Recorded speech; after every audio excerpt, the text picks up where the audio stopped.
and many people say, I never want to reincarnate again. And you spoke about the lessons we need to learn. Mm. What are they? Well, the answer is, I mean, the answer, especially in these days, is it can be summarized in one very simple word.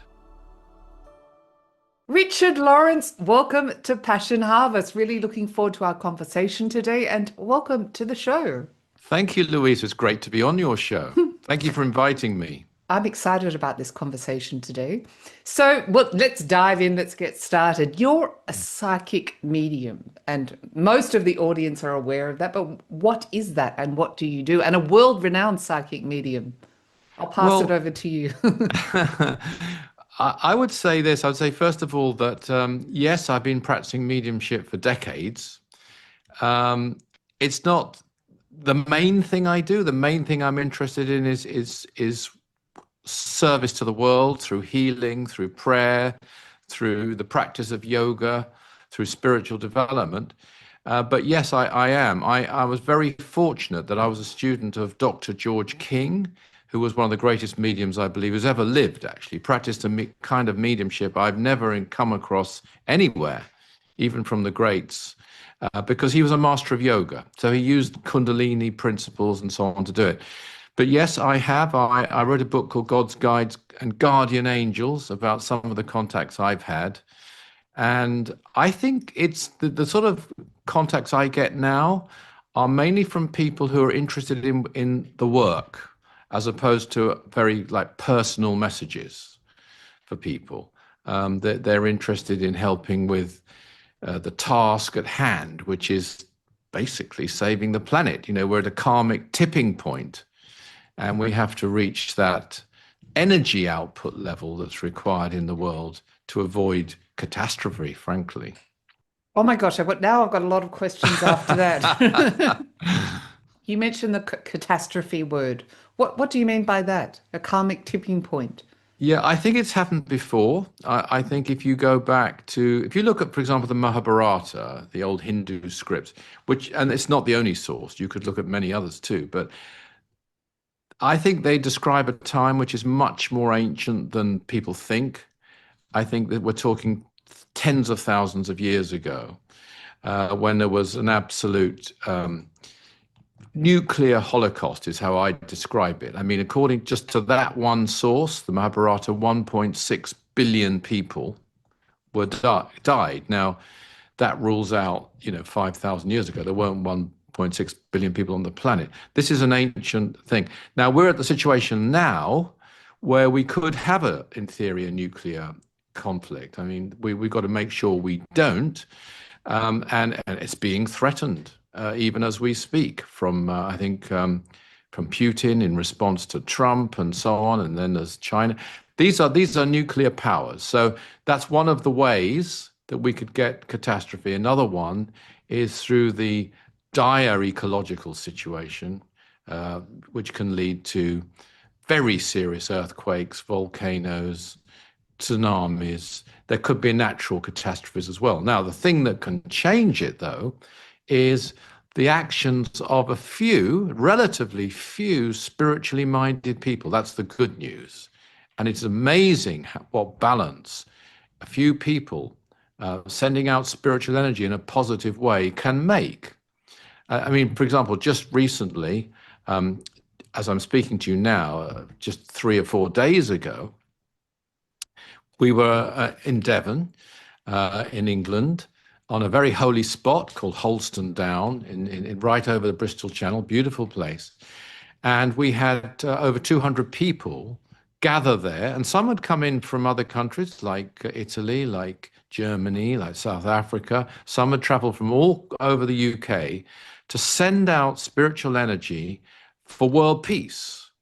And one of the absolute focuses of that pilgrimage on Saturday was Gaza and the conflict in Gaza, and to bring aid there, not just peace, but aid as well.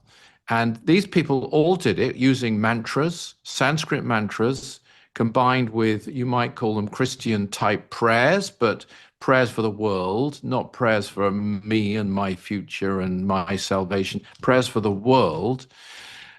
These combine together. Now, within hours of that pilgrimage, Israel announced the opening of human corridors, humanitarian, I should say, corridors to allow aid in. And in fact, cessation of fighting in 3 areas, which, as I speak to you now, has happened, which was not predicted, which they were working on for months to try and bring this about.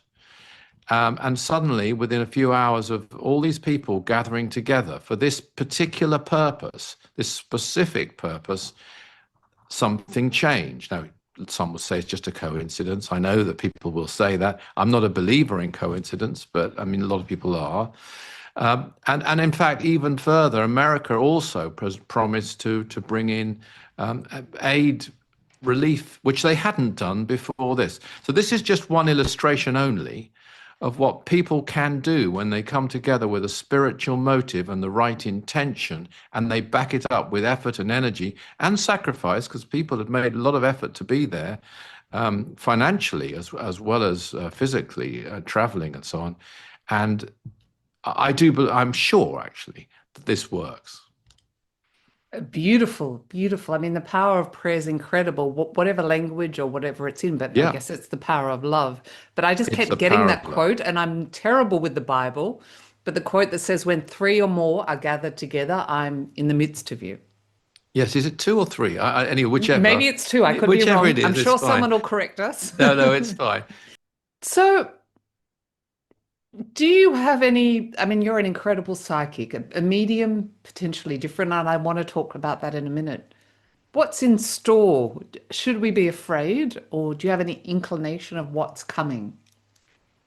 I don't think there's any point being afraid at Mhm. all. I mean, it's like, if you look at a fire, you kind of, you're not afraid of it, but at the same time, you don't put your hand in it either, you know. So we've got to be realistic. I mean, it's a very dangerous world. It's an extremely dangerous world. And I mean, as I say, again, coming back to another source, there was something I came across not very long ago about Sri Krishna, that he said, and it's quite a long thing, so I'll cut it absolutely short. He said in what they call the Kali Yuga age, which is the age we're now in, I believe, he was asked to describe what it'd be like, and he gave various descriptions, but one of them was a great boulder will be crashing down a mountain, and it represents the culture of the time, and it will crush humanity. But underneath it is a tiny little plant. And this very small plant will stop that boulder from crushing down, and it will rest on this tiny plant. And the plant, he said, are those few people who follow their divine self and really try to express spirituality. I can't remember his exact wording, but the few can make this massive difference. And I mentioned Dr. King, and he, in fact, was a great medium for beings not just of this world. And he was given a thing called an absorption factor, which is the amount of energy that is required to prevent this type of catastrophe. You've got to reach a certain level of output. That output doesn't have to be only through prayer, by the way. People who are working in spiritual ways, all spiritual ways, but especially for the world as a whole, as opposed for their own community, family, and so on. But impersonal service to all, those people who are doing that for no reward, they are helping to raise this absorption factor. And when you get to a certain required level at any given moment, that's when you avoid this karmic tipping point, if you like, where we would tip into catastrophe. And that's what we can do. So that's the good news. I mean, it's not irretrievable. And, lots of people are working in many, many ways. In the Ethereal Society, we work directly with higher beings, which makes it all the more powerful, really. So on the pilgrimage I mentioned, in fact, we had 2 going on the same day. We also had another 36 people, I think, up in the Derbyshire Peak District on a holy spot there doing the same thing. But as well as that, we were directly cooperating with beings from other worlds in beaming energy out as well. So all of this will make the difference. But the big thing with human beings, such as we are, ordinary sort of people of this earth, as it were, it's more powerful from a karmic point of view, because then it's terrestrial earth people working to bring salvation to the earth. And the earth, just to finish the point, is a living intelligence. The earth, the mother earth, is the most holy being we will ever touch. Incredible work. I mean, just the power of love and intention. Yeah. I think they're probably the most powerful things on this earth, the power of love and intention. Absolutely. And it's the solution, because as I mentioned, just to give this little example here from, the things that we've been doing on that pilgrimage recently, politicians have been working, I think, pretty hard to try and get from various places to try and bring aid and relief into Gaza.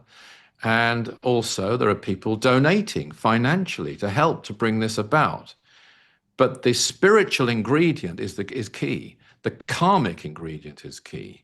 And that's where spiritual action is so important. I mean, I'm often asked, well, look, which is better, to give material service to help people physically, or to give spiritual service through prayer? Both are as essential, but the spiritual service is more potent from a karmic point of view, and also less people are willing to do it, because a lot of people don't really believe in it fully, or they don't know how to do it. And I'm sorry to say, in some well-meaning churches, the methodology of sending out energy is limited. I know that won't make me too popular, but we have to be honest. Whereas the way to send out energy is to raise the hands, not do this.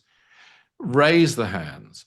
Let energy flow out through the palms of the hands. Everyone can do it. Everybody can do it. Send white light out. When I first heard about the spiritual path of the Ethereal, I was at university at the time. This is decades ago, over 50 years ago. I'll come clean and say, but I heard about this, and the person talking about this said anyone can do it. So I thought, well, I'll try this. I've never tried this before. I was brought up in a very strict Christian type church type upbringing and school, but it didn't hit the spot for me. It didn't answer my questions, some of them anyway, some key ones, and I was searching.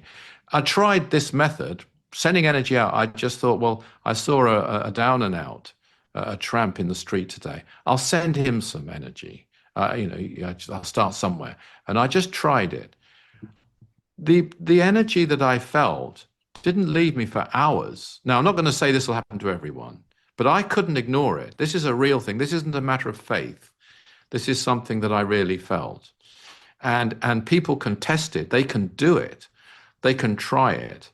And it really does work. And this is real powerful prayer. It's just a more powerful methodology, you might say, than, kneeling under a pew and putting your head in your hands. And I'm not trying to decry the sincerity of people who do that at all, or their faith, but it's just when you have yoga principles, they really work in a much more powerful way.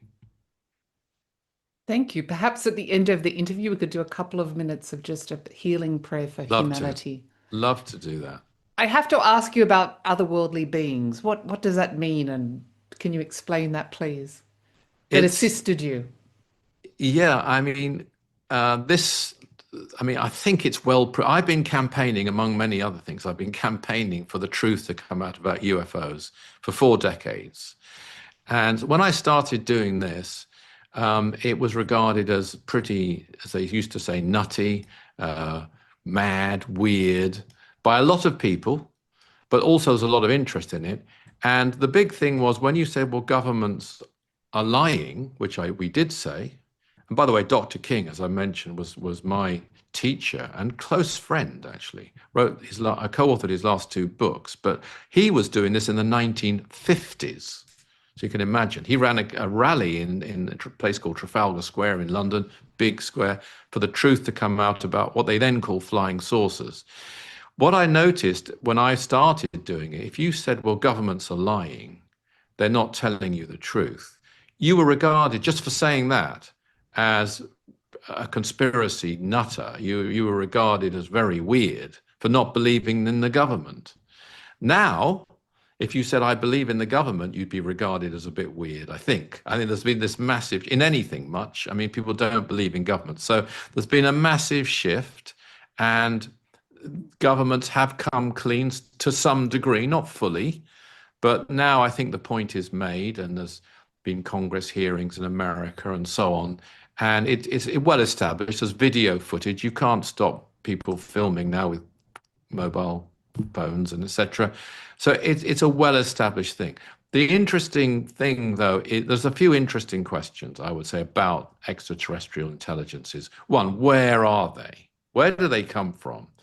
And it's certainly my belief, that, and the belief of the society, that they come from this solar system primarily, not only. Now, immediately people say, well, you can't have life on Mars and Venus and Jupiter, and they can't sustain life as we know it. Okay, as we know it, that's perhaps a key phrase, but there is life on this. I mean, I know this, and anybody who's psychic knows this. I'm sure you know this, and millions of people know this. Millions have had out-of-body experiences, never mind psychic experiences, know that there are people on this earth that we can't physically see unless we have a clairvoyance or a particular type of experience. So if you go to Mars or Venus or Jupiter, yes, there isn't life as we know it on the physical surface, but there is life there. And that's why so often these craft, these UFOs as they're called, are seen to blink in, blink out, because they travel through different levels and different spheres. And this is a very ancient thing. I mean, it's recorded in, well, you mentioned the Bible. The Bible is a UFO compendium. I mean, it's just full of UFOs, as are the Hindu scripts. And you can see it in ancient Greece, you can see it in indigenous tribes in America. It's in Japan. This has been with us through the ages. The question you come to is, well, what is their plan? You know, why do you they just not... answered my question. Sorry to interrupt. Yes, perfect. Please go on. Okay. And what's their message? Yes. Yeah, Please, what is their sorry. plan? What is their message? You know, why is it then that they don't just come down here, force everyone to believe in them and take over, really? Because they easily could. I mean, even the American Navy have found that they've got technology way ahead of anything that exists on Earth. I mean, they can get to a destination before any craft that we know of. They can go through water, they can go through air. One could talk at length just about the findings that have been released from the American Navy and other sources. So they have superior technology. They are waiting. They're waiting for us to change. They don't want to force us to even believe in them. They're giving us signs that the information they give us, the contacts they make, have been very, very badly handled, suppressed, lied about by many governments, not just one government. The British government is pathetic on this particular topic. Very poor, extremely poor. I mean, Winston Churchill was asking about it in 1952, and he got lied to by the Admiralty in those days. And he was Prime Minister, so what chance has anybody got, really, of getting to the truth? But they are waiting for us to change sufficiently that they can then become more actively engaged in helping us. They are helping us. If they weren't helping us, I think it would have been over a long time ago, actually. They are taking intervention. But the more open-minded people come, and the people they're looking to are the people who watch your podcast, the people who are interested in, open-minded about these types of things. They are not expecting, I believe, too much anymore from governments. Governments have proved what they're concerned about is, are they going to get elected next time? Is this a good day for me to be talking about UFOs? Probably not, sir or madam. Okay, then, well, let's not do that. We all know what they're up to. And again, for business and industry and commerce, they have their own interests. What they're looking to are open-minded, searching, spiritually minded people. They don't have to belong to any particular religion or none, who will do something about the situation. And if they do, then they overcome this karmic tipping point that I keep talking about. And also, they will be able to intervene more. They'll be able to take more direct action. They're already taking a lot of action. If they weren't, as I say, we would have had, for example, to name one place, far worse impact from Chernobyl. I mention that because I was with Dr. King in Arizona when it happened, and he had a message, and I was in the room when he had it, warning him, it didn't specify Chernobyl, but of an impending disaster. And before the world even knew it had happened. And later on, it came out that a UFO had been seen over the particular power plant at Chernobyl where the accident had happened and reduced the impact of it fourfold. So they are doing things, they're doing what they can, but what they won't do and what they can't do, according to their laws, their spiritual laws, is come down, intervene, take over the planet, force us to change, because that completely disempowers humanity. We won't even learn anything. And the greatest gift from God or man is experience. Thank you. So, just to reiterate, well, this is your show today, but the It's your extraterrestrial. show. No, well, your show. You're the star today. Extraterrestrials are here to assist humanity. Yes, they're here. Because They I've are heard here. a lot of people talk about the True. greys or how we're being Yes. controlled. What are your thoughts on that as Yeah, I'm well? not going to say there aren't any hostile aliens because there are, but we are protected. I mean, we have to get real about this. I mean, if you had, I mean, these races, they can get here. They can demonstrate tremendous ability and technology and so on. And above all, spirituality, because the sort of intelligences that we're talking about that come in these craft are intelligences, and this is controversial, of the caliber of Jesus, of Buddha, of Krishna. I mean, the Star of Bethlehem wasn't a star. I mean, obviously, it wasn't a star. No star can hover over a stable. It might have looked like a star. So we're talking about very advanced spiritual intelligences who are coming here.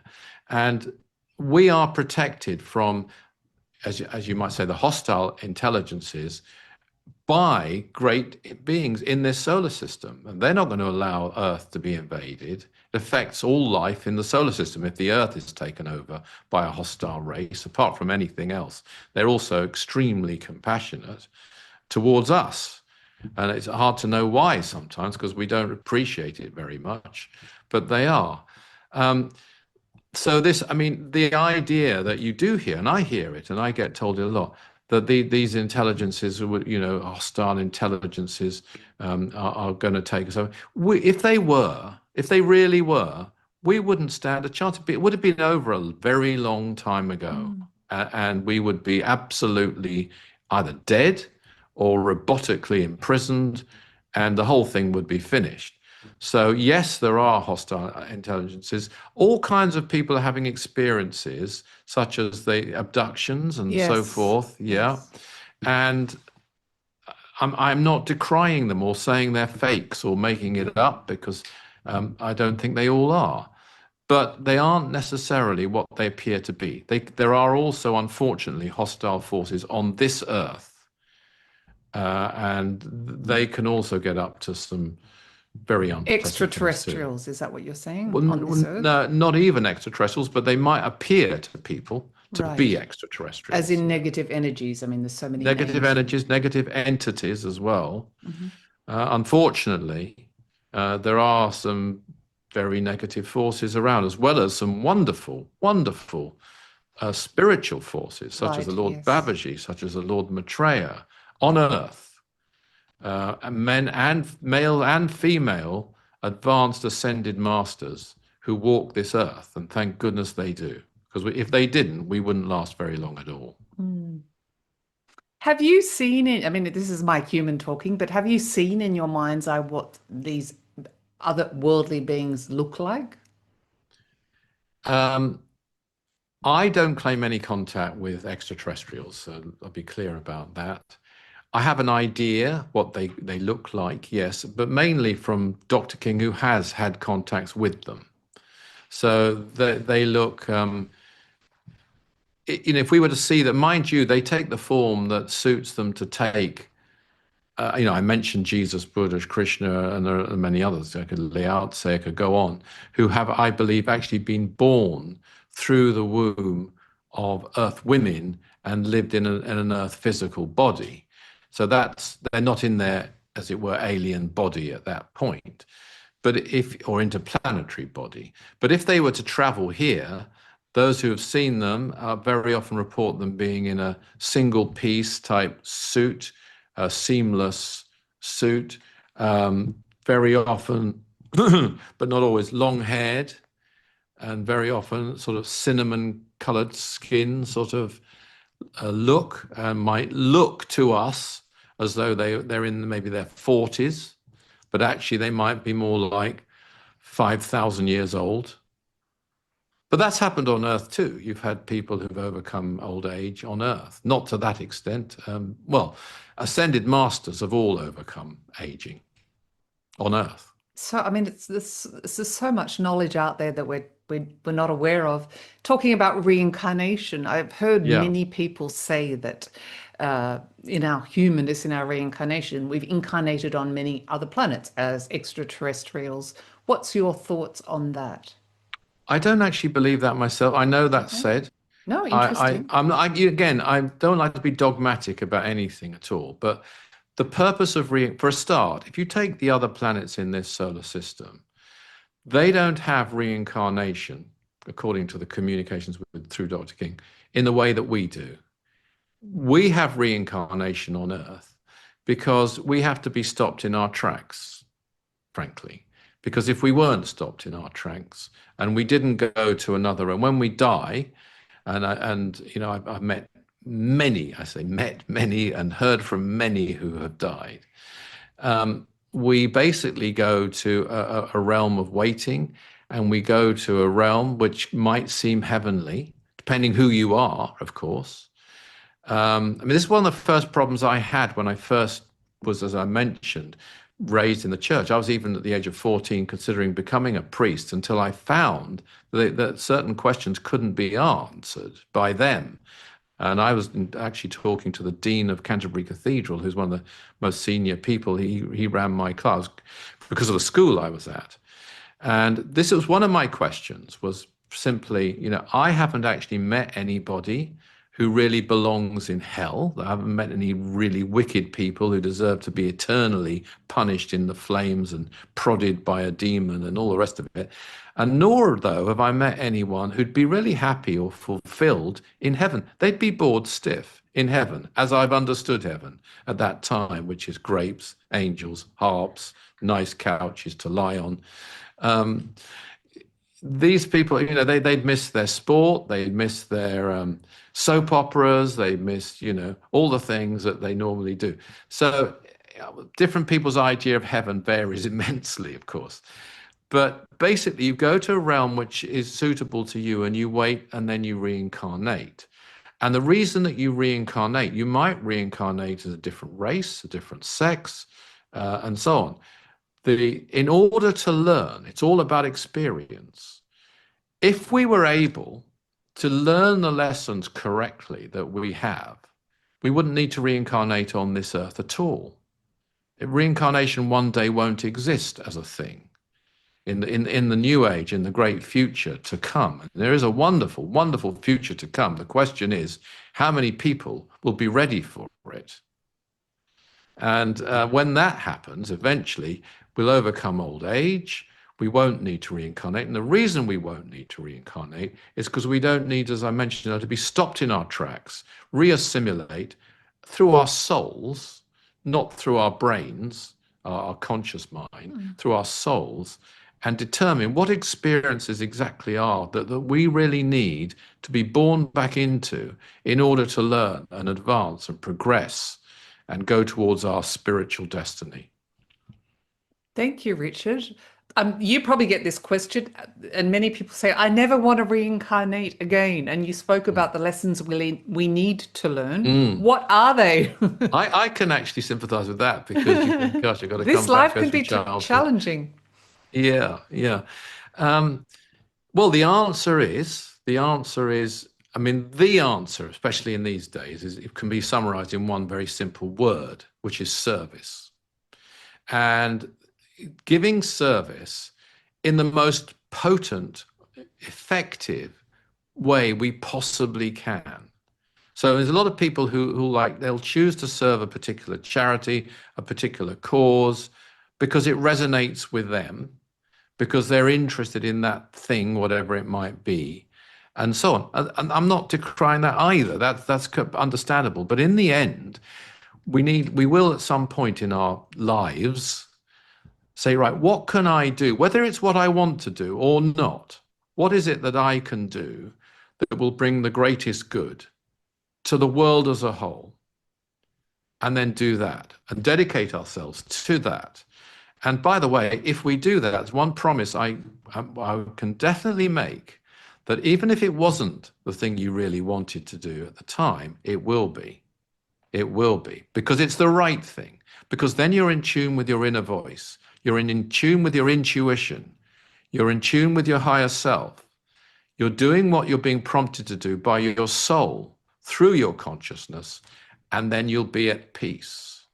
Now, if one did that, and then one also enhanced one's spiritual abilities, and there are many ways of doing it.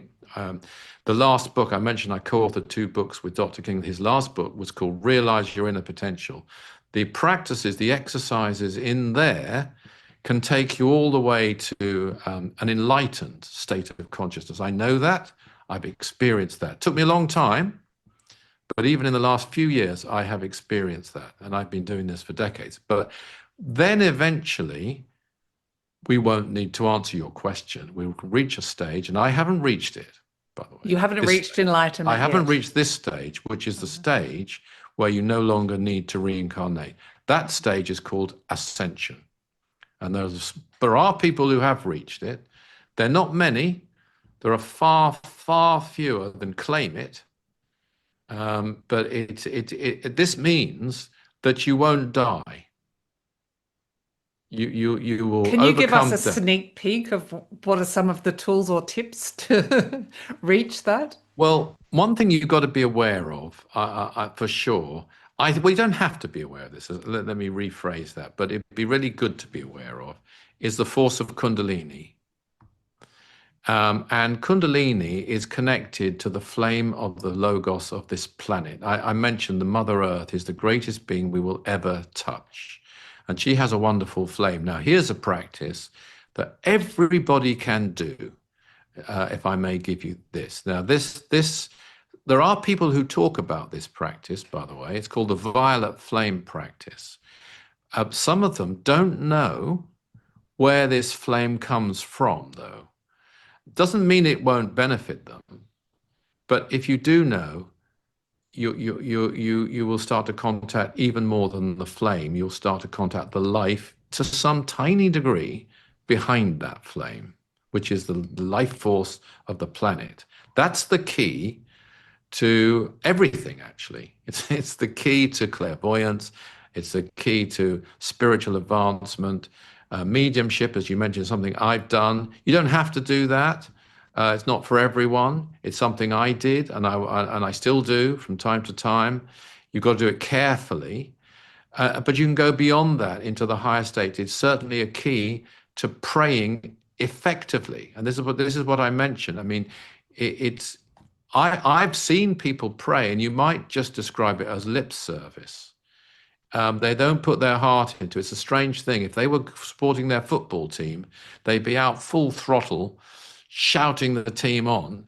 When they're praying for humanitarian aid in Sudan, it's very, very mellow. I'm not saying you've got to shout it. You shouldn't really shout it, but you've got to have the absolute passion and feeling about it and put your whole being into it.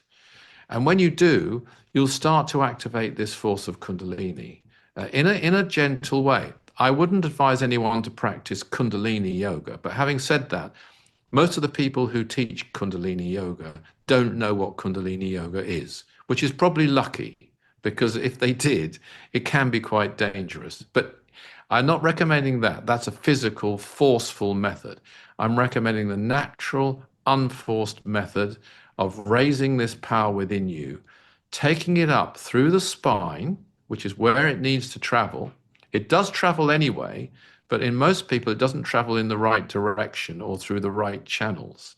That can be recalibrated. I do a lot of work with chakras, and the chakras are the second most important thing in existence. The most important thing in existence is life. And this force will elevate. You see, the problem we have, and I don't let me interrupt you, please. I mean, stop me if I'm talking too much. I've got a habit of talking too much, so I'm sorry. But the problem we have is that the higher chakras, and we have 7 major chakras: the base of the spine, the sex center, the solar plexus center, very important, extremely active center, just above the navel. The heart chakra, wonderful, wonderful center. The throat center, the Christ center or third eye, source of all wisdom. And then the Brahma chakra or the crown center, just above the top of the head. They're in the aura. I wouldn't recommend anyone to concentrate on any of those centers in the physical body. I would concentrate on them, and it's safer to do that. And I wouldn't concentrate on all of them anyway. But if, for example, you want to concentrate on the heart center in order to radiate love energy to the world, I mentioned you raise the hands. There are chakras in the hands. You can feel them. They could get very, very hot indeed. And it's not physical heat. It's coming from psychic, spiritual energy. But also you radiate it through the heart chakra, which is a few inches in front of the breastbone. And this makes all the difference. This completely transforms your prayer, using the heart chakra as opposed to just the hands. Most people don't even use the hands. They just don't know about it. If you use the hands and the heart chakra, your prayer will be, I don't know, but certainly many, many, many times more powerful, because you're activating a center of love.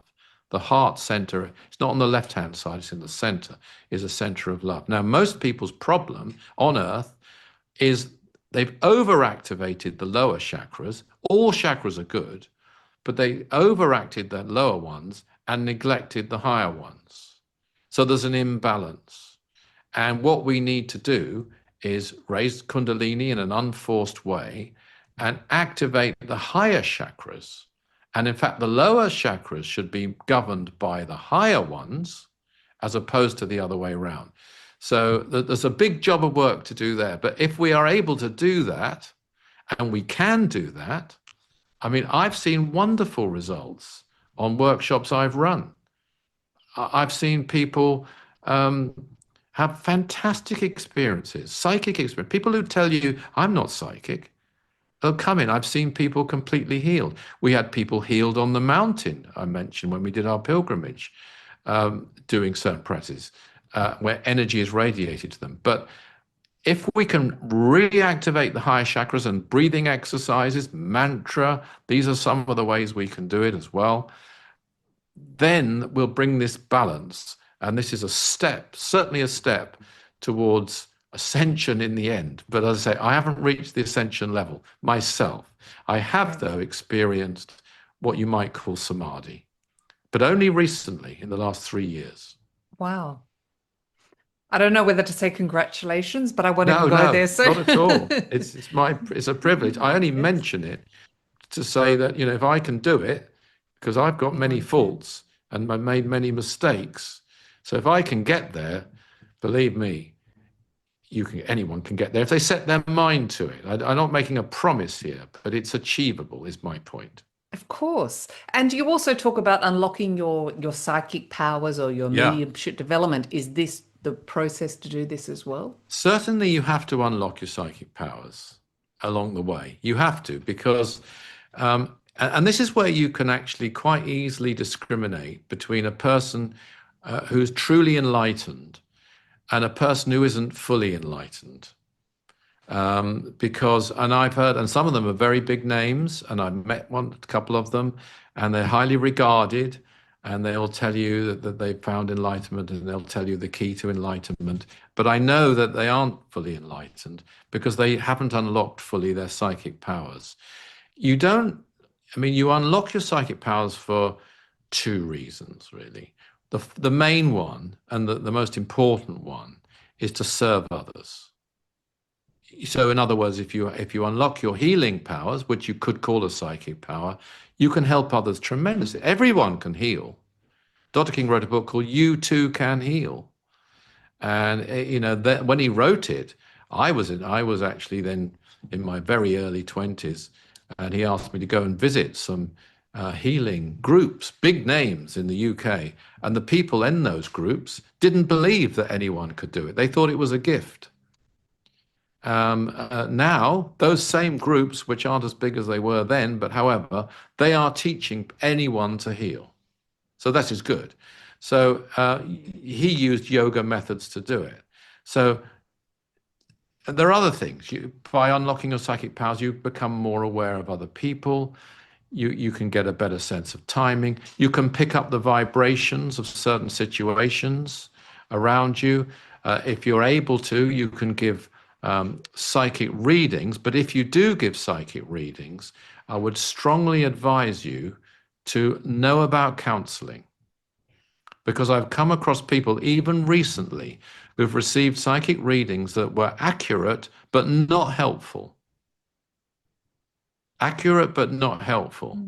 So, you'd understand that very well, I'm sure. But people have got to use their psychic ability in a helpful, constructive way. So I think if you're doing that kind of work, which can be very good work, you've got to also know how to have what we might call real counseling skills as well. Mind you, I also think that counselors should all unlock their psychic powers to give really good counseling, and they could. Everybody can.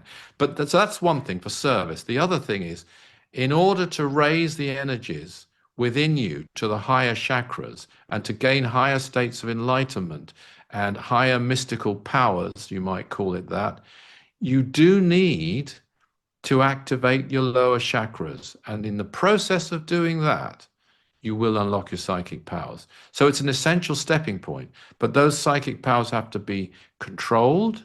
They have to be used in the right way. And at a certain point, you'll need to reject them. In fact, you'll need to reject thinking as well at a certain point in order to go beyond thought and into what you might call the now, or you might call oneness, or you might call a state of being. And that I've experienced that myself. Thank you. Yes, and so first of all, where's the best place for people to connect with you, find out about your books and your incredible events? Well, I have a website, which is richardlawrence.co.uk. And everyone's welcome to contact us there. I do a regular podcast. It's not as big as yours, but it's called the Spiritual Freedom Show. And people are very welcome to look that up as well. That's available on all platforms. And also, of course, I'm secretary of the Aetherius Society. In fact, I've been secretary of the Aetherius Society for over 40 years now in the UK. And that has a website, which is Aetherius, AETHERIUS.org. So any of those ways, please get in touch with us. And for anyone that missed that, I will leave links in the show notes below. Thank you very much. A lot of people that watch this show or listen to it have lost loved ones, and they would like to connect with their loved ones. What is your advice or steps or tools for them to do this? Yeah. Well, the first thing, the good news for them is that their loved ones are still alive. They still exist. And you might find, I would take a bit more of a passive, on the whole, I would recommend people to take a bit more, I know it's difficult this, but more of a passive approach. And by that, I mean allowing their loved ones to contact them if they wish to, rather than initiating a move to make contact themselves. Because I say why, because sometimes a soul will pass on and they will need to move on. Doesn't mean they don't love you anymore or anything else, but they might be engaged in moving on to higher forms of service, learning, and so on. And you don't want to sort of draw them back. I know this is difficult. So that some people will go to a medium sort of every month to get the latest message from Uncle John or whoever, and that isn't necessarily good for Uncle John, even assuming the medium is being accurate. But having said that, though, you might detect their presence in a whole variety of ways. I used to do a lot of sort of mainstream radio phone-ins about this type of topic, and we had some incredible accounts. It's often connected to smell, actually. Like, so people, for example, but perhaps their husband was a smoker and they don't smoke and there's no smoke in the house, but they'll go up to their room, the bedroom maybe, and then they'll smell very strongly this very tobacco that he would have smoked. All the senses, can be used. I mean, there is psychic ability from all 5 of the senses. So you have psychic vision, clairvoyance is seeing, clairaudience is what I've used more than any other, which is where you can actually hear. You have to be careful with clairaudience, though, because you don't want to you don't want to mix it up with your imagination. And there are some people who think they're hearing voices who have a psychological or a mental health issue. So you've got to be very careful with that. But you can train yourself and you can test it and you can check it for accuracy. So there's clairaudience. There's I mentioned smell. That's one you can experience. Then there's touch, of course. And some people will feel that there might be, again, I mentioned, because often it was like this when they're lying down in bed, they might feel something happen. I've had all sorts of things, such as messages floating down from the wardrobe. These are just anecdotal incidences from ordinary people who would say they're not psychic at all, on a piece of paper that was written by their loved one a long time ago, but was in a drawer or something, and it suddenly floats down through the room. You can get those things. But it's mainly through the senses. Even although this might not apply, you can get the psychic taste. This saying, "I've got a funny taste in my mouth." It is a psychic reaction to a situation. This doesn't taste right, or this doesn't smell right. And then you have clairsentience, and this is the most common one, which is the feeling. And you just feel their vibration around you. You might even get a glimpse of them psychically. And of course, that's something that you just got to be open to, and always be aware also that there's a difference between having a feeling and imagining something. So you just want to allow it. And if you're not sure, just keep an open mind. There's one other thing I would mention, which is out-of-body experiences and dreams. So people can dream, and I've had some incredible reports of dreams, even down to details where somebody dreamt about their mother who had died, and in the dream were given details of locations and physical places they didn't know. It wasn't in this country, actually. They wrote them down. Those places existed, and it actually helped them to deal with their mother's will. And that was from a dream. So, you can have experiences which aren't imaginary. You're actually meeting up with, if it was just their wandering mind and just subconscious wanderings and so on, then they wouldn't get precise details of locations and things in a dream. So again, keep an open mind. If you're not sure, just put it on a shelf, and it will be revealed to you whether this really was a contact from your loved one. But you can have whole conversations because your loved one is on another realm. When you go to sleep, you leave the body, you might go to the realm where your loved one is. That can happen too. If you actually have an out-of-body experience where you're consciously aware, and this has happened to me, and I believe it might have happened to you as well, you're aware of the physical body as you leave it, and you're not even dreaming. You're in control, and when the experience ends, you come straight back to your physical body.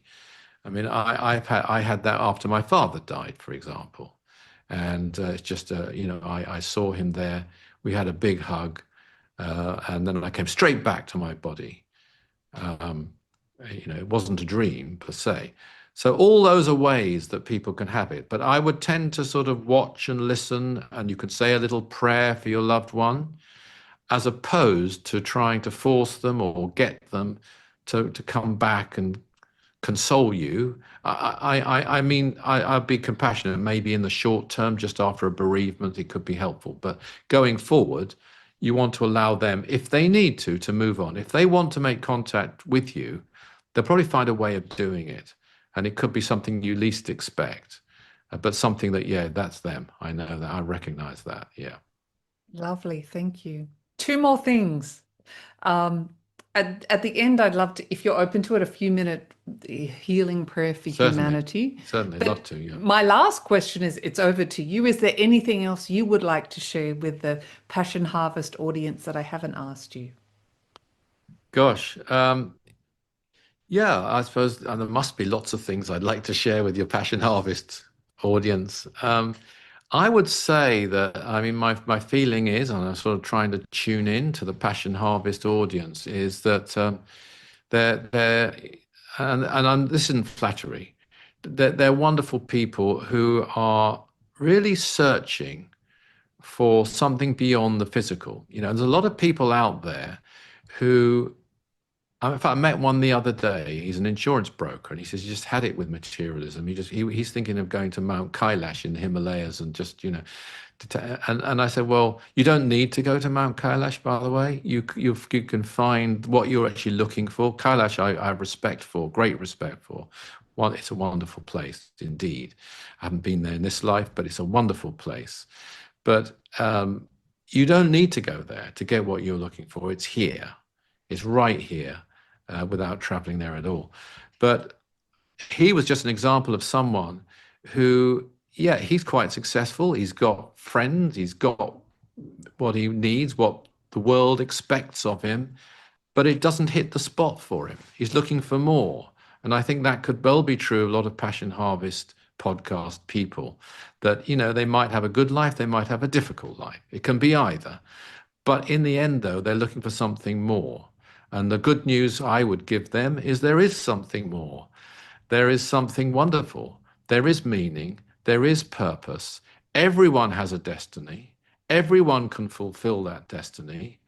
No matter what your situation, even if you're kind of with people around you who don't empathize with your interests, who think it's all a bit weird, or who and so on, and don't encourage it, even if they're your own loved ones, you can forge your own path. You don't be put off by anyone or anything. And even if you're all on your own somewhere, or you're in a limited situation, a difficult situation, there is always a way of breaking out of that. And you can do it by going within, because here's the best news I could give anybody, really. Within us all is a divine spark. Within us all is a divine spark. We all have this link with divinity. Call it God, call it whatever name you like. It's our divine self, and it's linked to all. And there's one thing you do realize when you do enter a samadhic state or a higher state, is that we are all one. There is no point in just focusing on your own personal life alone. Yeah, focus on your own life, absolutely. But it's no more relevant to you in the end than the whole. We're all one, and we're all part of that one. And we can all make a difference. And we do it by contacting and gradually bringing out the higher self within us. And as we do, we'll be happier, much happier people. Because, the source of unhappiness, surely, I mean, there are many things that can bring it on from outside people, but one of them anyway is sort of unfulfilled desires.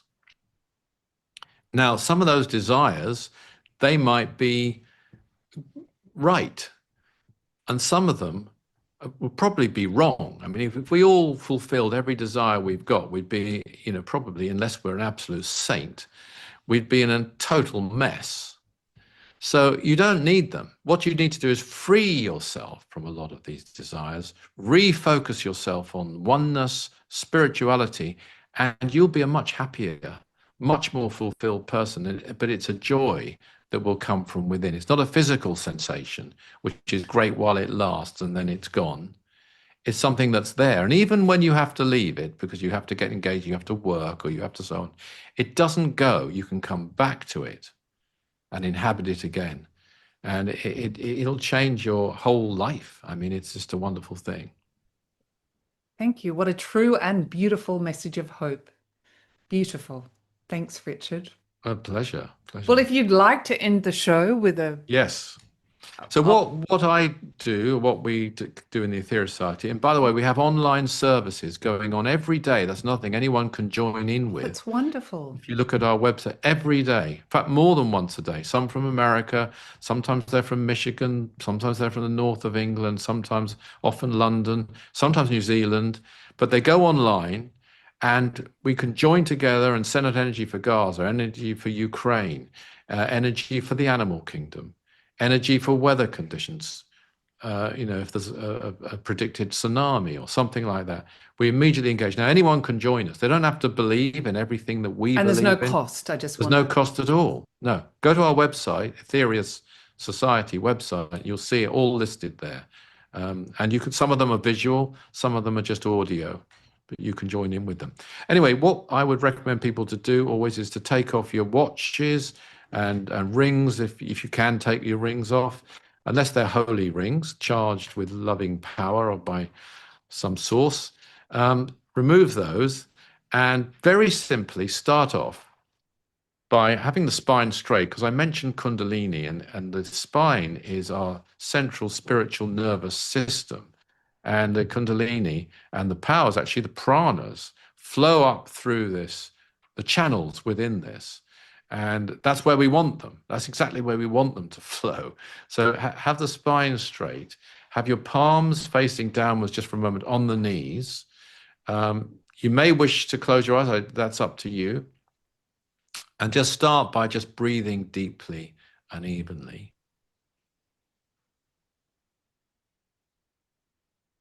And then after a few moments of this, and just try and make the in-breath and the out-breath as equal as you can, by the way, because this brings balance, it brings control. So you can do that if you want, and you can do this when you're practicing at home by counting the in-breath and then counting the out-breath mentally, and make them the same length. Make them as deep as you can.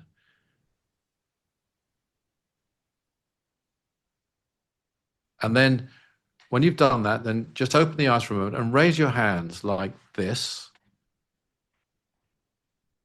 And visualize, imagine a white light. Now, white contains all the colors of the spectrum. So bring white light down through the head. It comes from and through the sun. Sun's a very, very holy aspect of divinity. Bring this white light down through the head, down the arms, and out through the palms, which are psychic centers, as I mentioned, and also out through the heart center. So visualize this center, this chakra, a few inches in front of the center where the breastbone meets. Fill this also with white light, flowing down and out and through. Now, I mentioned earlier the violet flame, and I said that some don't know the source of this. The source of this is the Mother Earth. So now visualize a violet flame coming up through the feet and the legs and the whole of the body, up all the way up through. This is a purifying, cleansing practice. Do that for a few moments. Very good. And then come back to the white light again and let that flow down and out through the hands.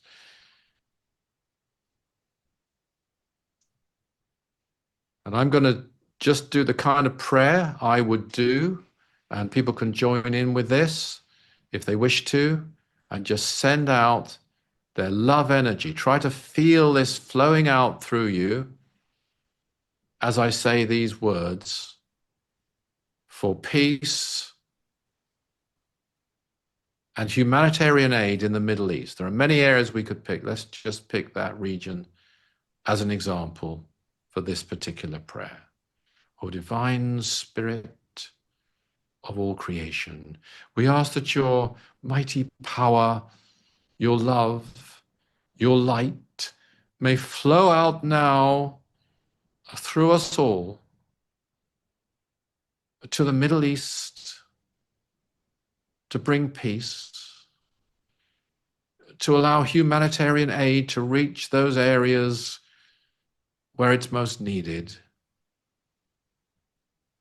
to bring understanding, to bring cooperation, that those engaged in conflict may have a vision of your light, of what is possible, of what can be achieved in this light. And all the politicians from different nations who can bring peace and aid into this region, may they be inspired, may they be lifted up above their limitations into a clear vision of your truth, Almighty Brahma. Let us now just allow this white light to flow through us for a few moments.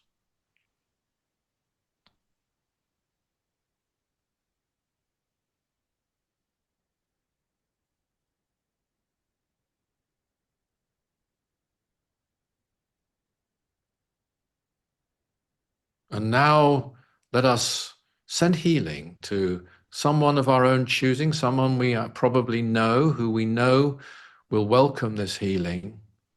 And when we do, mentally say their name, or you can actually say it out loud if you wish, and visualize them. But here's the important thing. Visualize them well. Visualize them fit. Visualize them surrounded in white light. Even if you know them to be ill, don't visualize them sick.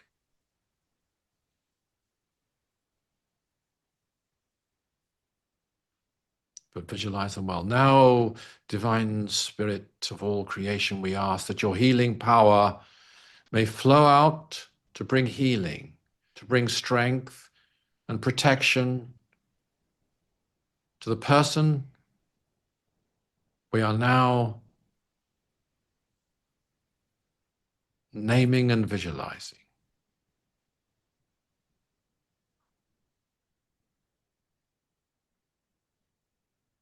Allow the power to flow now just for a few moments.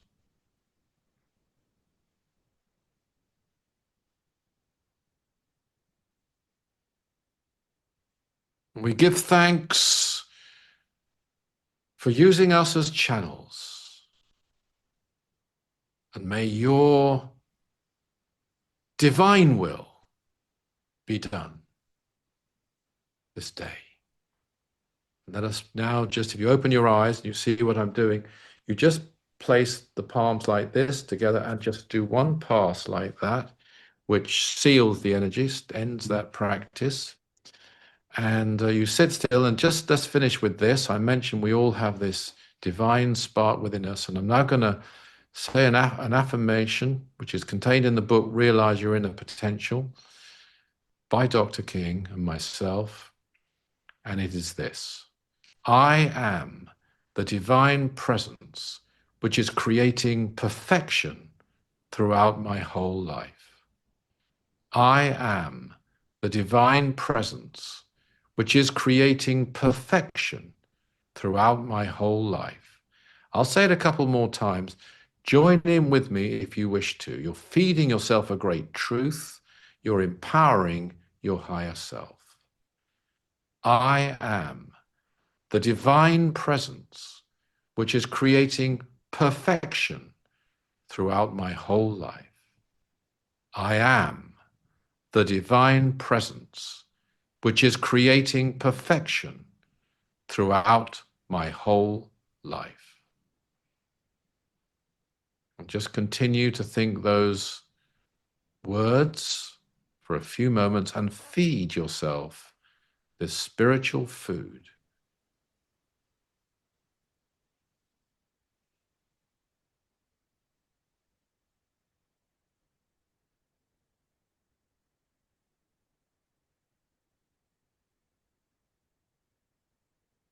And then you just open the eyes.